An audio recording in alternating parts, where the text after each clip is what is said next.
Mtazamaji wa Uondo TV, hii ni Uondo Michezoni. Mimi naitwa Aidan Jeremiah. Kuelekea kwenye mchezo wa fainali kombe la shirikisho barani Afrika, yani CAF Confederation Cup, mambo yameanza kuchangamka baada ya RS Berkane nchini Morocco itakayocheza na Simba Sports Club katika mechi mbili za fainali za kombe la shirikisho barani Afrika, ambao tunasema kwamba ni CAF Confederation Cup, kutuma watu wanne ili kuja nchini kuisoma Simba Sports Club ikila viporo vya ligi kuu, ambapo leo jioni itaumana na klabu ya Pamba Jiji uwanja wa KMC Complex Mwenge jijini Dar es Salaam. Ikumbukwe Simba Sports Club itaanzia ugenini kuvana na RS Berkane Mei 17 kabla ya kurudiana nao kwa Mkapa Mei 25, huku kombe likiwa uwanjani, huku taarifa zikisema tayari wa Morocco wametuma mashushushu,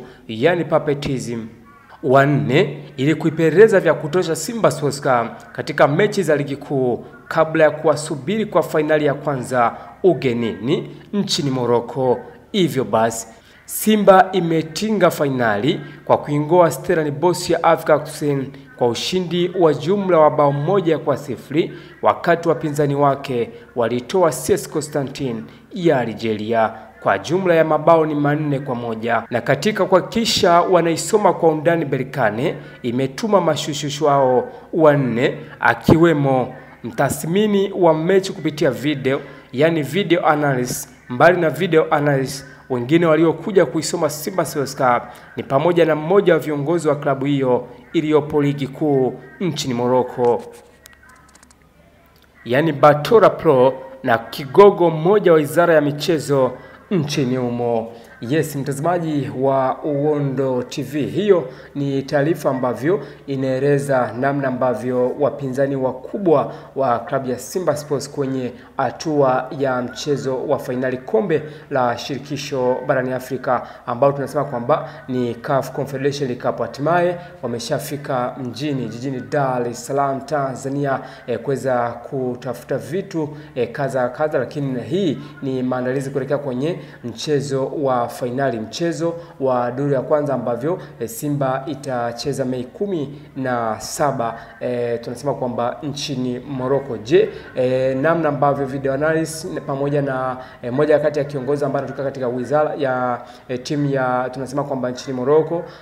wanaweza wakana sababu au surprise yote ambayo wanaweza kaifanya, ni jambo la kuendelea kusubiria, lakini nafikiri kwamba ni kama maandalizi mazuri ambayo Berkane wameshaanza kuyatengeneza, kwa sababu kuna hata ile hali ambao atakuwa anafahamu kwamba kitu gani ambacho wanakifanya, kwa sababu in terms of football kuna namna ambavyo kuna vitu ambavyo inabidi vifanye, au kuna hatua ambazo inabidi uzifanye ili uweze kufanikisha jambo husika, kwa sababu ni mechi kubwa ya fainali ambao inahitaji kila timu iweze kujiandaa kwa kiasi kubwa, iweze kufanya maandalizi kwa kiasi kikubwa. Ikumbukwe Simba bado ina michezo kama miwili ya NBC Premier League. Simba ina mchezo zaidi ya Pamba, Simba bado ina mchezo zaidi ya KMC. Kwa hiyo unaona kama kuna adaptation ambao wanaweza kaiadapt kwa kiasi kubwa na kuweza kupeleka ripoti kwamba kitu gani ambacho wamekiona, lakini kuweza kutazama kwamba who is potentiality players, yupi ambaye ni mchezaji ambaye anaweza akawasumbua ndani ya klabu ya Simba. Amekuwa anazungumza Kenelie Mpanzu, wachezaji wengi wa kina Jean Chazawa, lakini nafasi ya Simba kuweza kutoka hatua ya finali maybe kuchukua ubingwa ni kitu ambacho kinawezekana, kwa sababu tunaamini kwamba ni football,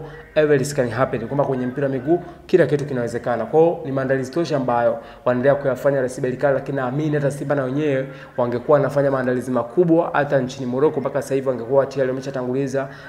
watu ambao wanaweza kaangalia maybe mandhari, lakini pia hali ya team ya RS Berkane namna ambavyo inacheza, kuweza kutengeneza maybe ile report exposure kwa kiasi kikubwa. Mtazamaji wa Uondo TV, hii ni Uondo Michezoni. Mimi naitwa Aidan Jeremiah.